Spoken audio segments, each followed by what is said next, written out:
Bonjour à tous, bienvenue sur cette vidéo. Donc aujourd'hui ce qu'on va faire c'est qu'on continue les travaux, on fait du placo encore. On va faire un petit peu de plomberie au niveau de la salle d'eau dans la chambre parentale. Et puis aussi un petit peu la partie VMC, donc avec les arrivées d'air et les extractions d'air. Donc là c'est parti, on attaque avec un petit peu de casse au niveau des escaliers. Et on reconstruit tout ça avec le placo pour faire une belle cloison. C'est parti.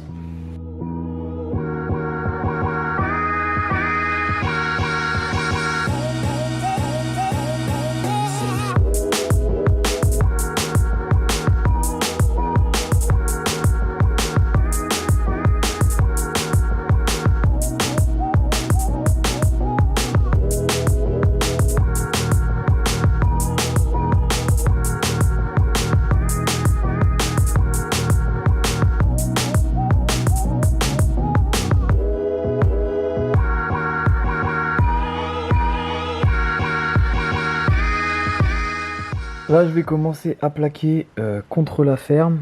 Pour l'instant, juste sur cette partie-là. Peut-être un peu ici aussi, je sais pas encore. Là, je peux le faire, il n'y a pas de problème. Par contre, ici, je vais peut-être faire des petites niches des deux côtés. Donc, pour l'instant, il faudrait déjà faire la structure. Mais je vais déjà commencer par une plaque de là à là. Là, j'ai placé mon laser, comme ça je vais pouvoir installer mes suspentes juste ici et on sera du coup aligné. Ça donnera le même style avec le petit bout de la solive qui ressort juste ici. Donc là c'est parti, j'installe toutes mes suspentes ici.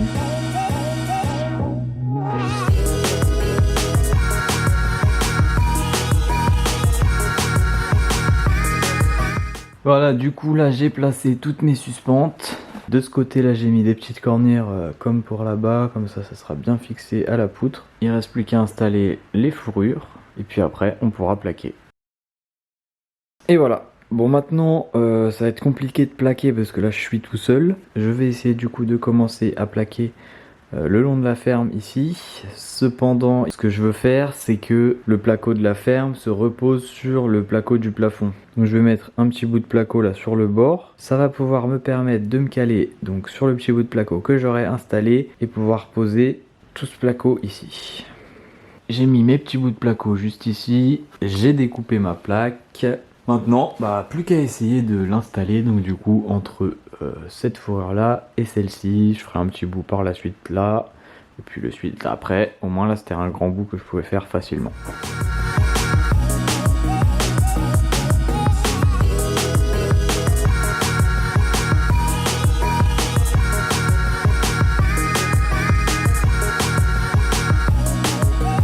Bon maintenant on va passer à la partie plomberie pour la petite salle d'eau.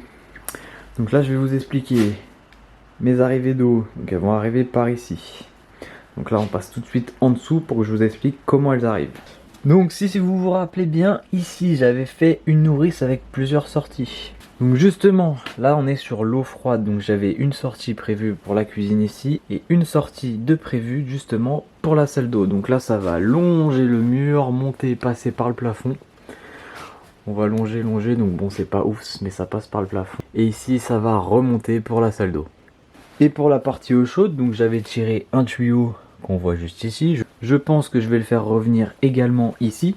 Comme ça on va faire une autre nourrice avec eau chaude qui va suivre donc le tuyau pour partir au même endroit dans le coin là-bas. Et comme ça j'aurai ma nourrice pour distribuer l'eau chaude de l'évier également de la cuisine. Concernant l'évacuation, on va passer donc de ce côté là et je vais faire un trou juste ici. Et en fait bon c'est pas la meilleure solution non plus mais ça va descendre, tac, longer le mur, passer sous la fenêtre et après rejoindre le conduit là qu'on voit juste ici qui va directement aux eaux usées. Donc après je vais avoir mon arrivée d'eau dans le coin ici, hop, une partie qui va monter ici pour le robinet de la douche et une partie qui va continuer là, hop, donc passer ici tac dans la cloison et remonter vraiment dans l'angle ici, là où on aura le petit lavabo. Et donc pour l'évacuation du lavabo, ça va partir d'ici, donc c'est pareil, passer dans la cloison. Donc il faut que j'agrandisse les trous pour passer mon PVC de 32 avec une pente.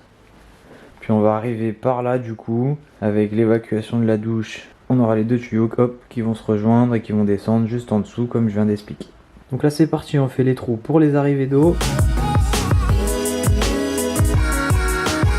Bon voilà le trou, bon maintenant on va passer à la plomberie juste en dessous. Alors ce que je vais faire pour brancher l'arrivée d'eau chaude. Donc là j'ai mon tuyau qui part dans le garage. Donc c'est ici que je vais brancher le tuyau. Par contre ce que je vais faire, c'est que je vais mettre une vanne.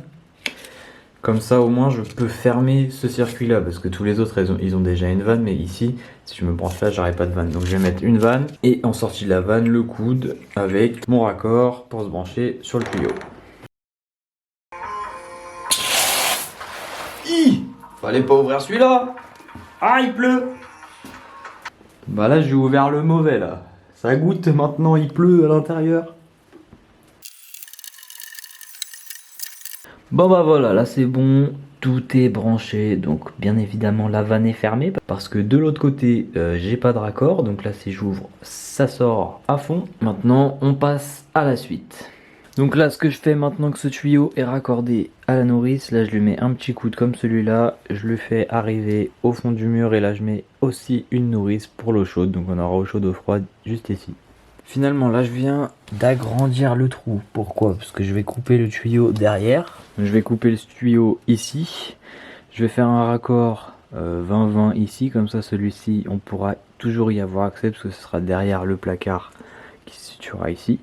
Et après je vais faire mon tuyau donc qui partira du raccord d'une ligne droite juste ici, tac. Donc voilà ce que ça donne, là c'est serti de ce côté et là de ce côté, donc on a un petit arrondi, on est obligé. Et après j'ai fixé ça avec un petit collier exprès pour, donc je vais faire ça tout le long, installer la nourrice au bout. Et après on va pouvoir faire les tuyaux pour aller au niveau de la salle d'eau. Donc là pour l'instant j'ai pas ce qu'il me faut, j'ai même pas la nourrice, donc là pour l'instant celui-là je le laisse en attente. Là ce que je vais faire c'est que je vais préparer mes tuyaux, hop, qui vont, je vais commencer à les fixer et les installer pour les faire ressortir vers la salle d'eau là-haut, dans le petit trou. Sur le plafond, à ce niveau-là, j'ai commencé à installer quelques colliers, donc du coup ça va pouvoir me permettre d'installer ce tuyau. Donc c'est parti, on commence à le fixer de ce côté et puis on avance.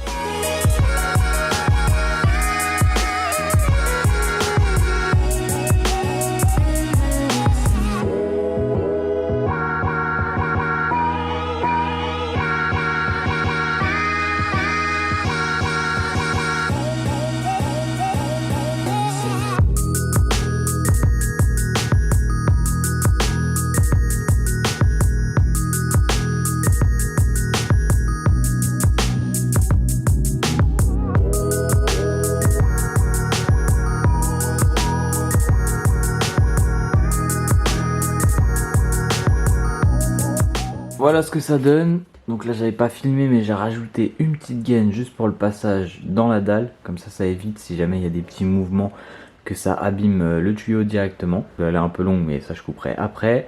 J'ai fait aussi mon trou qui va pouvoir me permettre de passer mon tuyau d'évacuation. Donc là on va s'attaquer à faire les différents trous, agrandir et en faire des nouveaux. Pour faire passer l'évacuation et les multicouches pour arriver au robinet qui sera dans l'angle ici. Là je viens de tester avec le petit outil multifonction, donc j'ai fait un trou, comme ça mon tuyau il passe. Bon par la suite je vais bien évidemment protéger ce tuyau. Là je vais faire la même chose sur ce montant.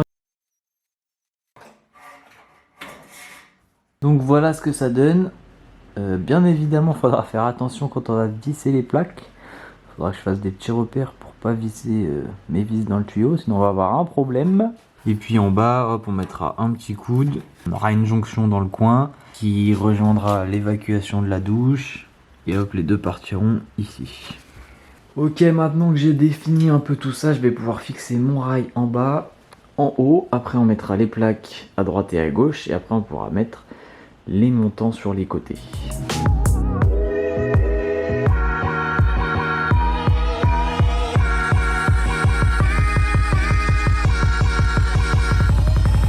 Là je vais vous parler un peu passage des gaines pour la VMC. Je ne sais plus si j'en avais déjà parlé, mais je vais installer donc une VMC double flux. Donc il faut que je mette une bouche d'extraction dans la partie salle de bain, une bouche d'arrivée d'air dans la partie chambre et aussi une bouche d'arrivée d'air dans la partie chambre juste ici. Donc comment je vais procéder, sachant qu'il faut aussi également que j'amène une extraction en dessous, donc dans la future cuisine. Je vais faire passer une gaine ici, entre le plancher de la mezzanine et le placo là. Ça va longer tac tac tac tac. Ici ça va redescendre dans une cloison derrière assez fine.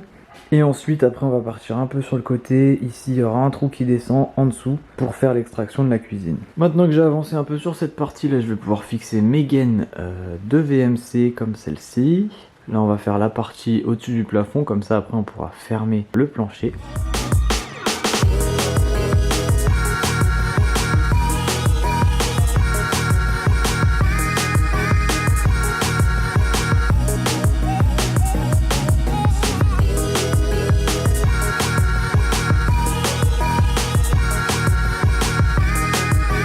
À peu près à quoi ça va ressembler. Donc là ça traverse la cloison et ici on va mettre un coude ou la gaine directement, je sais pas trop encore, qui va donc hop faire un petit angle et là descendre tout droit dans la cuisine.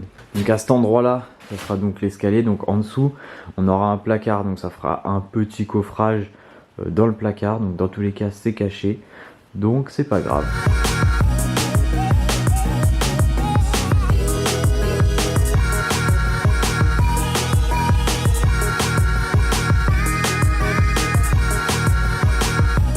Donc là ce que je vais faire dans un premier temps de ce côté, c'est que je vais finir le petit bout de cloison ici.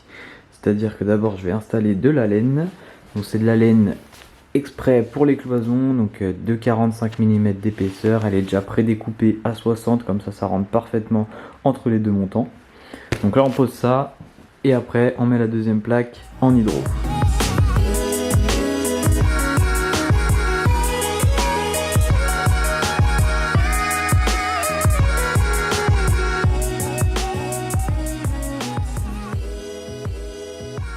Ah, si seulement c'était si simple de faire de la plomberie.